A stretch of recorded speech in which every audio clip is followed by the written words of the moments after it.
अस्सलाम वालेकुम स्टूडेंट, मैं Husbeen. Welcome back to my channel accounting first year class.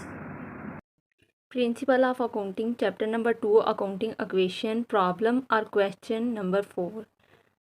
Show the effect of following transaction on the accounting. Friends, ये question same वैसे ही question है जैसा कि हमने प्रीवियस लेक्चर में किया था, राइट। प्रॉब्लम नंबर 3 वैसे ही ये भी सेम क्वेश्चन है। हम इसकी फ़र्स्ट ट्रांजैक्शन देख लेते हैं। Mister Babar invested ₹2,20,000 in cash. Mister Babar जो है उसने इन्वेस्ट किए हैं पैसे 2,20,000, राइट। सेम स्टूडेंट, वैसे ही हमने फॉर्मेट बनाना है एसेट और liability plus capital.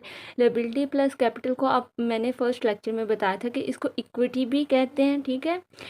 Liability plus capital equity भी है और लायबिलिटी प्लस कैपिटल भी हम लिख सकते हैं, राइट। फर्स्ट जो ट्रांजैक्शन है उसमें उसने बोला है mister Babar invested ₹2,20,000 in cash.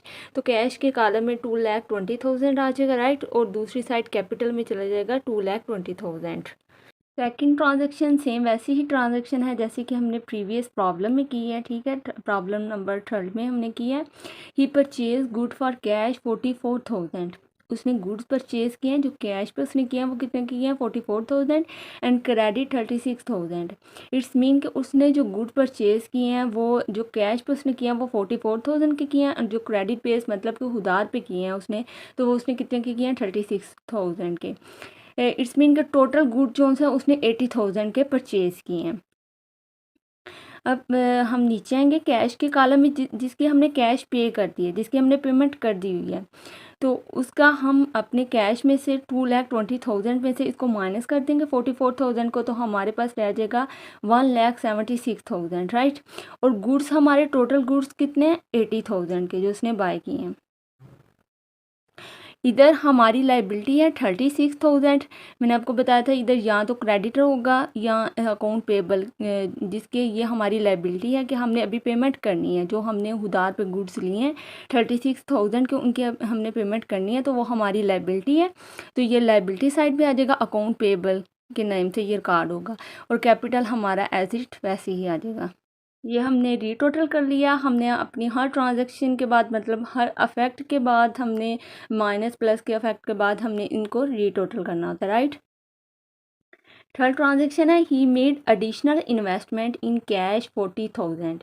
It's mean कि उसने जो ऑनर है उसने इन्वेस्टमेंट की है इन कैश 40,000 एडिशनल इन्वेस्टमेंट, मतलब कि उसने मज़ीद इन्वेस्टमेंट किया और इन्वेस्टमेंट जो सी है उसने किया, तो कितने की है 40,000। अब इससे हमारा कैश हो क्या हो जाएगा, बढ़ जाएगा।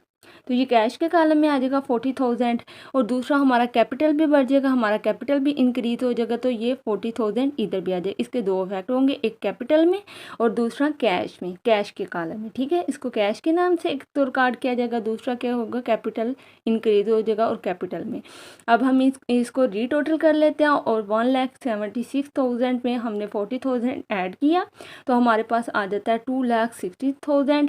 80,000 एज इट आ गया। उसके बाद 60,000 हमारा अकाउंट पेबल जो हमारी लाइबिलिटी है। उसके बाद 2,20,000 में हमने 40,000 ऐड कर लिया, 2,60,000 हमारा आ जाएगा। डियर स्टूडेंट, अब फोर्थ ट्रांजैक्शन है कैश पे टू क्रेडिटर ₹20,000। इट्स मीन कि उसने कैश पे कर दिया तो हमारा कैश क्या हो जाएगा, कम हो जाएगा, कैश डिक्रीज हो जाएगा। तो हम इसमें से 20,000 को क्या कर देंगे, माइनस कर देंगे। और दूसरा हमारी लाइबिलिटी भी कम होगी क्योंकि हमने क्रेडिटर को दिए पैसे 36,000 हमने लिए थे गुड्स जो से क्रेडिट बेस पे, तो उसमें हमने क्या कर दिया 20,000 पे कर दिया, तो फिर इसमें माइनस हो जाएंगे। एक तो हमारी लाइबिलिटी कम होगी, दूसरा हमारा कैश भी कम हो जाएगा। तो 2,60,000 पे से हमने माइनस कर दिया 20,000 को, तो हमारे पास रह जाएगा 1,96,000। उसके बाद गुड्स जो 80,000 के एज इट वैसे ही आ जाएंगे। 36,000 में से हमने माइनस कर दिया 20,000 को, तो हमारे पास 60,000 रह जाएगा। 2,60,000 सेम एज इट वैसे का वैसे ही आ जाएगा। सेकंड लास्ट हमारे पास जो ट्रांजैक्शन है वो है he purchase refrigerator for personal use. अब उसने पर्सनल यूज़ के लिए मैंने आपको बात बताई थी फर्स्ट लेक्चर में भी कि जो ऑनर होता है वो अपने पर्सनल यूज़ के लिए अगर तो वो कैश निकलवा लेता है या वो कोई चीज़ निकलवा लेता है तो वो क्या होगा, ड्राइंग्स, उसको हम ड्राइंग कहते हैं, ठीक है। उसको ड्राइंग के नाम से रिकॉर्ड किया जाता है।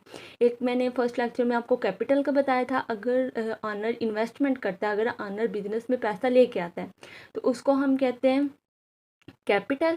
और अगर वो निकलवा लेता है चीज़ें या कैश ले लेता है या वो गुड्स निकलवा लेता है तो फिर वो पर्सनल यूज़ के लिए उसको भी हम ड्राइंग कहते हैं, राइट। अब उसने क्या किया, he purchase refrigerator for personal use 30,000, उसने 30,000 के बाद अब क्या होगा, एक तो हमारा हो जाएगा कैश कम, ठीक है, और दूसरा हमारा कैपिटल भी कम हो जाएगा।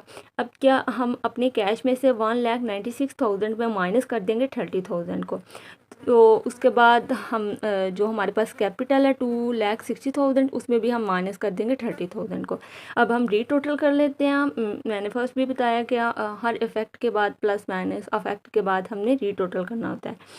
तो 1,96,000 में से माइनस कर देंगे 30,000 को, तो हमारे पास बाकी रह जाएगा 1,66,000। गुड्स एज इट वैसे के वैसे 80,000। उसके बाद जो हमारी लाइबिलिटी है अकाउंट पेबल 16,000। उसके बाद 2,60,000 में माइनस कर दिया 30,000 को, तो बाकी हमारे पास रह जाता है 2,30,000, राइट। अब हमारे पास है लास्ट ट्रांजेक्शन, जिसमें वो कहता है he paid rent 4,000 and rent outstanding 2,000। एक तो रेंट उसने पे करना है, दूसरा रेंट क्या कौन सा, आउटस्टैंडिंग। आउटस्टैंडिंग ऐसे एक्सपेंस होते हैं जो अकर तो हो चुके हैं लेकिन अभी उनकी पेमेंट नहीं हुई, राइट। लाइक आप लोगों ने जुलाई का जो बिल है उसको अभी उसकी पेमेंट नहीं हुई जुलाई वाले बिल की, तो वो आप लोगों ने पे तो करना है, ठीक है। अब अगस्त का मंथ चल रहा है लेकिन आपने जुलाई के बिल की पेमेंट नहीं की, वो आपने करनी तो है, वो आपका क्या है, आउटस्टैंडिंग एक्सपेंस, जो अकर तो हो चुका है, जो हम पे लागू तो हो चुका है लेकिन उसकी हमने अभी तक पेमेंट नहीं की, तो उसको हम क्या कहते हैं, आउटस्टैंडिंग एक्सपेंस। इसको हम देख लेते हैं। ये हमारा एक तो हमारे कैश कम होगा, ये हमने 4,000 रेंट जो था वो पे कर दिया, और दूसरा हम जो हमारी लाइबिलिटी है वो क्या है कि हमने 2,000 आउटस्टैंडिंग जो रेंट है वो देना है, ठीक है, वो हम पे लागू है, वो हमारी लाइबिलिटी या अकाउंट पेबल है, इसको क्रेडिटर भी कहते हैं। और हम मतलब कि हमने उसको अभी पेमेंट करनी है। दूसरा ये है कि जो हमारा रेंट है जो हमने पे करना है, एक तो 4,000 है और 2,000 है, ठीक है, जो आउटस्टैंडिंग है वो भी हमने पे करना है, तो हम फिर दोनों को ऐड करेंगे 4,000 और 2,000 को, 6,000 हो गया, तो हम अपने कैपिटल में 6,000 को माइनस कर देंगे। हमने पे तो करना है लेकिन अभी तक हमने पे नहीं किया, लेकिन करना तो है ना हमें, हमने पे, क्योंकि वो अकट हो चुका है, तो इसलिए हमने अपने कैपिटल में से इसको लेस कर देना है, 2,000 को प्लस 4,000 को। टोटल रेंट कितना है, 6,000, तो इसको हमने कैपिटल में माइनस कर देना है।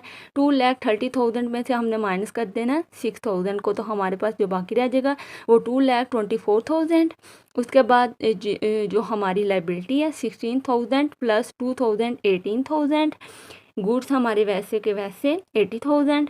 उसके बाद हमारी कैश कम हो जाएगा, 1,66,000 में माइनस कर देंगे 4,000 को, तो बाकी हमारे पास रह जाएगा 1,62,000, राइट।